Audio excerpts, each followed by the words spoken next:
तुम्हारी इरेज़र नहीं ली। मैं कितनी देर से कह रहा हूँ कि मैंने तुम्हारी इरेज़र नहीं ली। तुम क्यों मेरे पीछे पड़ी हो सुबह से? नहीं, तुम्हें नहीं ली थी। हाँ, मैं मैम से कहूँगी तुमने मेरी इरेज़र चोरी कर ली है। हाँ, मैं बोलूँगी। हाँ। अरे पिंकी, राजू, क्या हो रहा है ये? क्यों लड़ रहे हो तुम लोग इतनी ज़ोर ज़ोर से? मैम, इसने मेरी इरेज़र चुरा ली। मैम, आप इसका बैग चेक करो प्लीज़। मैम, इसने मेरी इरेज़र चुरा ली। अच्छा ठीक है, पहले दोनों लोग अपनी अपनी सीट पर बैठो, फिर मैं देखती हूँ क्या है। बच्चों, आप लोग इतना लड़ाई झगड़ा क्यों करते हो आपस में? अच्छा राजू, एक बात बताओ, पिंकी तुम्हारी वजह से कितना रोई आज? तुमने उसकी इरेज़र क्यों चुराई? नहीं मैम, मैंने उसकी इरेज़र नहीं चुराई है। ये झूठ बोल रही है। गलत बात राजू। मैंने तुम्हारा बैग चेक किया, इरेज़र तुम्हारे बैग में थी, फिर तुमने झूठ क्यों बोला? वो सॉरी मैम, गलती हो गई। मैं ऐसा नहीं करूँगा। तुम्हें ऐसा करना भी नहीं चाहिए। आप लोगों को पता है चोरी करना, झूठ बोलना कितना बड़ा पाप है? सॉरी मैम, अब से ऐसा नहीं होगा। गुड। अपनी गलती मान लेना बहुत बड़ी बात होती है।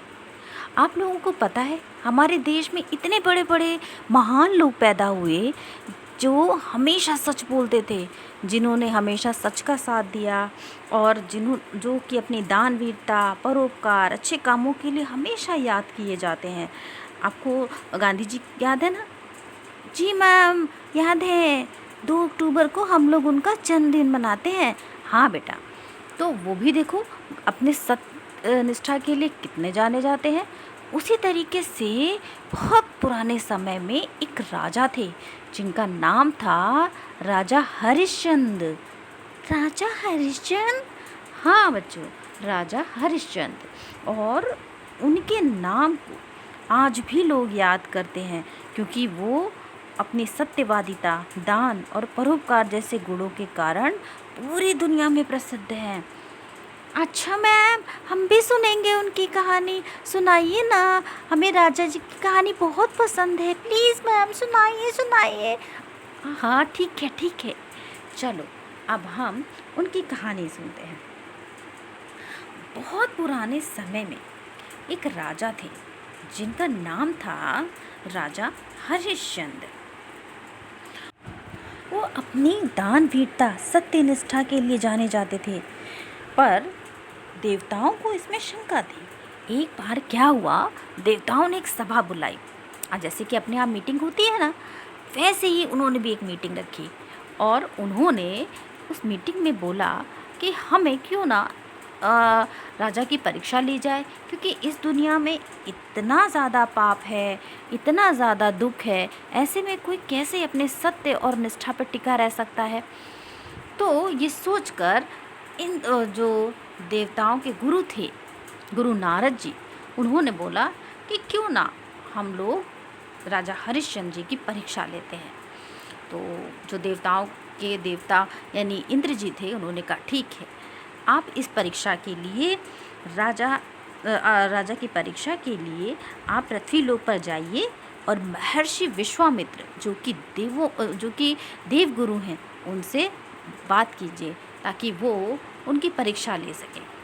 नारद जी विश्वामित्र जी के पास पहुँचे और उन्होंने बोला कि विश्वामित्र जी, हमें राजा हरिश्चंद्र की सत्यनिष्ठा और कर्मनिष्ठा पर संदेह है, हम उनकी परीक्षा लेना चाहते हैं। तो विश्वामित्र जी का जैसा आप ठीक समझे, हम उनकी परीक्षा ज़रूर लेंगे। तो उन्होंने जानते हो क्या किया? उन्होंने राजा हरिश्चंद्र के सपने में जाकर राजा हरिश्चंद्र से उनका सारा राजपाट, उनका सारा पैसा, सब कुछ दान में मांग लिया। अब राजा हरिश्चंद्र तो दानवीर माने जाते थे, जो भी उनसे दान में कुछ भी मांगता था वो उसे बिना सोचे दे देते थे। राजा ने बड़ी खुशी खुशी अपना पूरा राजपाट, अपना सारा पैसा, सब कुछ महर्षि को दान दे दिया। अब ये जब उन्होंने सपने में किया, अब उसके बाद राजा दूसरे दिन राजा के पास में महर्षि विश्वामित्र पहुंच गए और उन्होंने बोला कि राजा, आपने स्वप्न में मुझे सारा राजपाट अपना दे दिया है, लेकिन मुझे अभी आपसे कुछ और चाहिए। तो राजा ने कहा, बोलिए क्या चाहिए प्रभु, मेरे पास जो कुछ है मैं सब आपको दे दूंगा। तो उन्होंने कहा, मुझे 1000 स्वर्ण मुद्राएं चाहिए।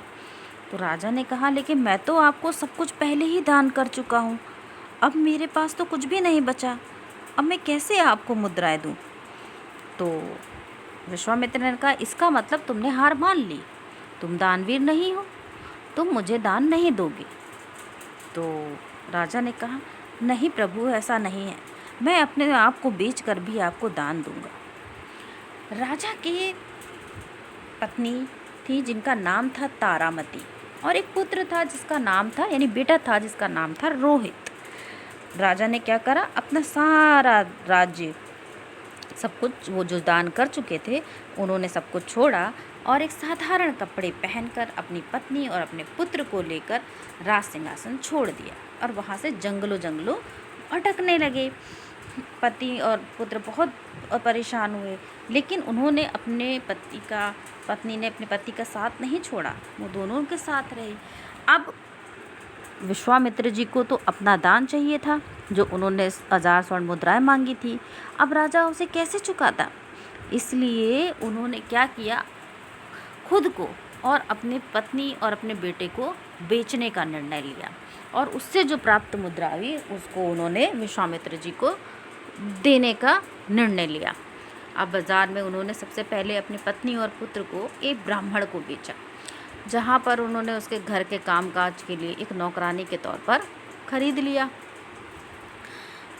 और खुद को उन्होंने एक शमशान में, जो शमशान का रखवाला होता है ना, जो वहाँ पर पूजा पाठ करते हैं वो सारे लोग और लाशें जलाते हैं, है ना, अंतिम संस्कार करवाते हैं, उसके हाथों खुद को बेच दिया। अब उसके बाद जहाँ पर वो लोग क्या करते हैं, जब शमशान में लोग जाते हैं तो वो लोग उनसे पैसे लेते हैं। राजा वहाँ पर पहुँचे, राजा वहाँ पर बस उसी मुलाजिम के तौर पर उस शमशान में रहने लगे और काम करने लगे। इधर क्या हुआ, जो सुशीला थी और तारामती थी, और तारामती और उनका बेटा बहुत दुखी थे क्योंकि वो जहाँ पर बेचे गए थे वो लोग उन्हें बहुत परेशान करते थे। उस ब्राह्मण की पत्नी बहुत मारती पीटती, सारा दिन घर का काम करती और खाने के लिए कुछ भी नहीं देती थी, दोनों भूखे रहते थे। फिर भी उन्होंने अपनी कर्मनिष्ठा नहीं छोड़ी और अपने पति की कर्मनिष्ठा पर आँच ना आए, उनकी सत्यवादिता पर आँच ना आए, इसलिए चुपचाप सारा दुख तारामती सहती रही और उनका पुत्र सहता रहा। इसी तरह एक बार जब उनका बेटा जंगल में बाकी ब्राह्मणों के साथ लकड़ी बिनने गया तो वहाँ एक सांप आकर, जो कि एक देवता का रूप ही था लेकिन वो उनकी परीक्षा ले रहा था, आकर उसको रोहित को डस लिया। अब रोहित क्या हुआ, वहीं पर ही गिर गया क्योंकि सांप बहुत जहरीला था। अब रोहित वहीं मर गया। फिर वो बेचारा चीखता रहा कि मुझे मेरी माँ से मिला दो, लेकिन उस घर की जो ब्राह्मणी थी, जो ब्राह्मण की पत्नी थी, वो बहुत दुष्ट थी, उसने उसको टाइम पर नहीं भेजा। वो बेचारी घर का काम निपटा कर जब तक रात तक पहुँची उसका बेटा मर चुका था। अब वो अपने रोती गाती अपने बच्चे को लेके शमशान घाट पहुँचती है। अब शमशान में कौन होते हैं, राजा हरिश्चंद्र होते हैं। पहले तो उनको पता नहीं होता, वो तारामती से कर मांगते हैं। बाद में जब उन्हें थोड़ा सा उजेला लेकर जब उस पास जाते हैं तब उस उजेली रोशनी में जब वो चेहरा देखते हैं तो वो चौंक जाते हैं।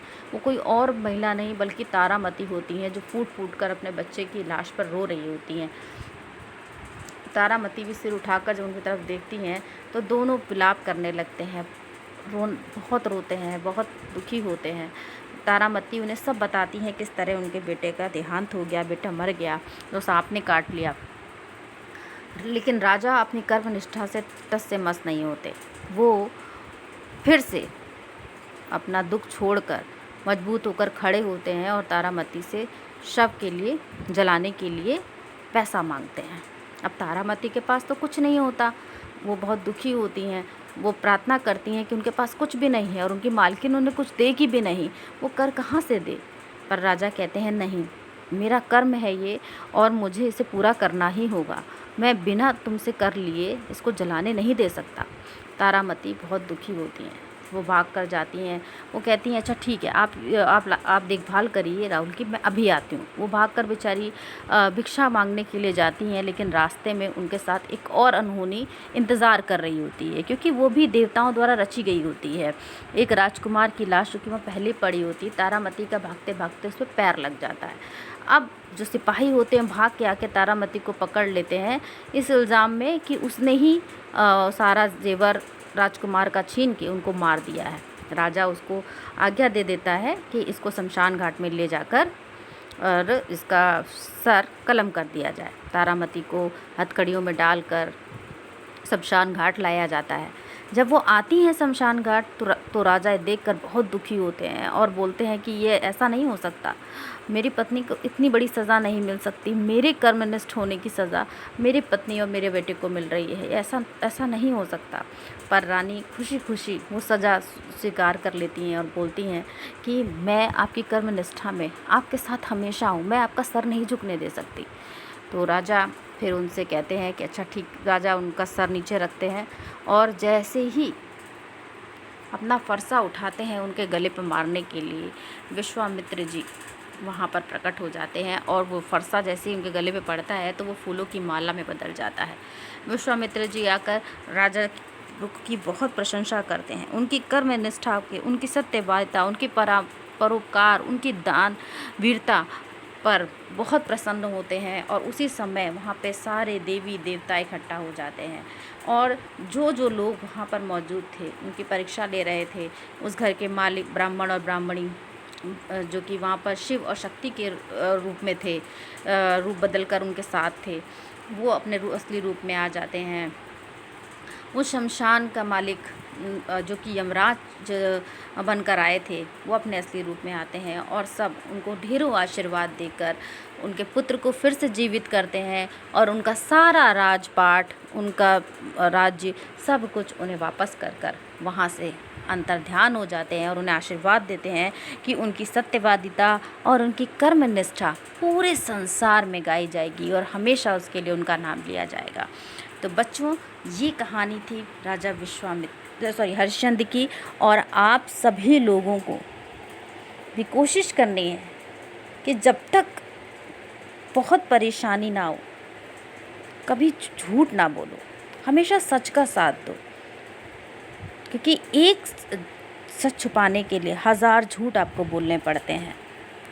तो फिर बच्चों, हम अगली कहानी के साथ फिर मिलेंगे, तब तक के लिए बाय।